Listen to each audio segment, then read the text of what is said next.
અમદાવાદની એક વ્યક્તિ પાસેથી શેરબજારમાં રોકાણના નામે 59 લાખ પડાવીને છેતરપિંડી કરનારી ગેંગના 3 આરોપીને સાયબર ક્રાઇમે દબોચી લીધા। આરોપીઓ પાસેથી 200થી વધુ બેંક એકાઉન્ટ સહિત 112 જેટલી ચેકબુક, 48 પાસબુક સહિત 37 લાખથી વધુનો મુદ્દામાલ જપ્ત કરાયો। પ્રિયંક ઠક્કર, કેવલ ગઢવી અને પ્રકાશ પરમાર નામના આ આરોપીઓ આંબાવાડીની એક ઓફિસથી બેંક એકાઉન્ટ ઓપરેટ કરતા હતા। આરોપી પાસેથી જે બેંક એકાઉન્ટ્સની ડિટેલ મળી છે તેના વિરુદ્ધ દેશભરમાંથી છેતરપિંડીની 550 જેટલી ફરિયાદો હોવાનો દાવો છે। આ ગેંગના મુખ્ય આરોપીઓ કંબોડિયા, વિયેતનામ સહિત અન્ય દેશોમાં છે, જેઓ ભારતમાં એજન્ટ રાખીને કૌભાંડ ચલાવતા હતા। 4 દિવસ પહેલા આ ગેંગના અન્ય એક આરોપી ગોવિંદની કચ્છ પોલીસે ધરપકડ કરી હતી।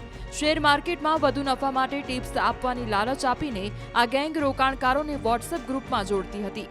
આરોપીઓ બનાવટી એપ્લિકેશન ખોલાવી તેના મારફતે શેર બજારમાં ટ્રેડિંગ કરાવી ખોટી રીતે મોટો નફો બનાવતા હતા અને તેમાંથી શરૂઆતમાંથી નફાની રકમ ઉપાડી પણ શકાતી હતી, જેથી વિશ્વાસ આવતા ફરિયાદીએ અલગ અલગ બેંક એકાઉન્ટમાં 59 લાખ રૂપિયા ભર્યા હતા, જે આરોપીઓએ પરત આપ્યા નહોતા અને છેતરપિંડી કરવામાં આવી હતી।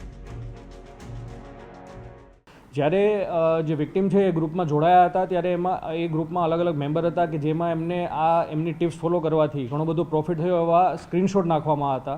એટલે ઇનિશિયલી જ્યારે ફરિયાદીએ આમાં ઇન્વેસ્ટ કર્યું હતું તો એમને પ્રોફિટ મળ્યો હતો।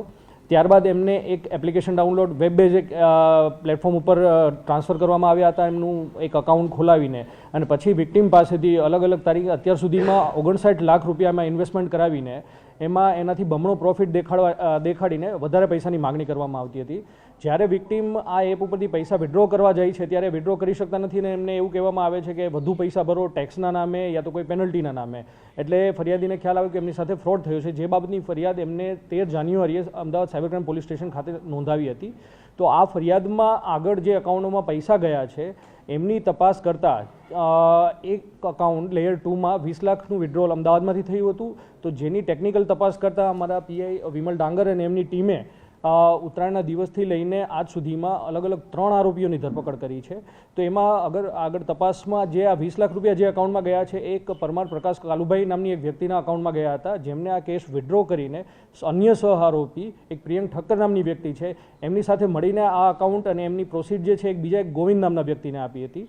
આ ગોવિંદને 4 દિવસ પહેલાં જ કચ્છ સાયબર ક્રાઇમે એમને ધરપકડ કરેલી હતી અને અમારી ટેકનિકલ તપાસના આધારે એ જાણવા મળ્યું હતું કે એમની આગળ જે જગ્યાએથી આ બધું કૌભાંડ ચાલે છે કે આ ફ્રોડના પૈસાને ક્રિપ્ટોકરન્સીમાં ઇન્ડિયાની બહાર મોકલવાનું, તો એ સેફ્રોન ટાવરની એક ઓફિસમાં અમારા પીઆઈ દ્વારા રેડ કરવામાં આવતા ત્યાંથી એક અન્ય આરોપી કેવલ દશરથદાન ગઢવીને 37 લાખની કેશ સાથે ઝડપી પાડવામાં આવેલ અને ત્યાંની ઓફિસમાં રેડ કરતા અલગ અલગ બેંકની ક્રેડિટ કાર્ડ, પાસબુક્સ અને એવી રીતના મળીને અત્યાર સુધીમાં 100થી વધારે બેંકની વિગતો, અકાઉન્ટની વિગતો એ ઓફિસથી મળેલી હતી। ત્યાંથી એક કેશ કાઉન્ટિંગ મશીન બી અમને મળી આવેલ છે અને અન્ય ઘણા બધા સિમ કાર્ડ મળી આવેલ છે। ફર્ધર આ ગુનાની તપાસ કરતાં કે અન્ય જે નાસ્તા ભાગતા આરોપી છે એમના રહેઠાણે રેડ કરતાં અમને બીજા 115 બેંકના ક્રેડિટ કાર્ડ અને પાસબુક મળી આવેલી હતી અને અલગ અલગ યુનિવર્સિટીના લેટર પેડ, એના સ્ટેમ્પ અને એમની માર્કશીટને એવું બધું બી ત્યાંથી મળી આવેલું હતું અને જે આગળની તપાસ એમાં ચાલુ છે। Generally south East Asia base જે ગેંગ્સ છે બધી એ આવા પ્લેટફોર્મ ચલાવતી હોય છે અને પછી અલગ અલગ ફરિયાદીના જે પૈસા ડિપોઝિટ કરવામાં આવતા હોય છે મ્યુલ અકાઉન્ટમાં કરવામાં આવતા હોય છે અને આ બધી ક્રાઇમની પ્રોસીડ ઇન્ડિયાની બહાર ક્રિપ્ટોકરન્સી પર્ટિક્યુલરલી યુએસડીટીમાં મોકલવામાં આવતી હોય છે। જો આ ગેંગને પકડી છે, એ ગેંગનું કામ હતું કે આ ક્રાઇમની પ્રોસીડ આ બધી ગેંગ માટે યુએસડીટીમાં કન્વર્ટ કરી કમિશન બેઝિસ ઉપર દેશની બહાર મોકલવાનું।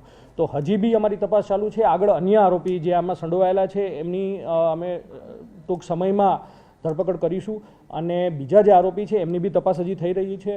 અત્યાર સુધીમાં આમનો જે રોલ આવ્યો છે કે જે એમને આ બધા અકાઉન્ટ્સ મળેલા છે, 200થી વધારે બેંક અકાઉન્ટ છેલ્લા 1 વર્ષથી વધારે ટાઈમમાં એને ઉપયોગ કરેલા છે।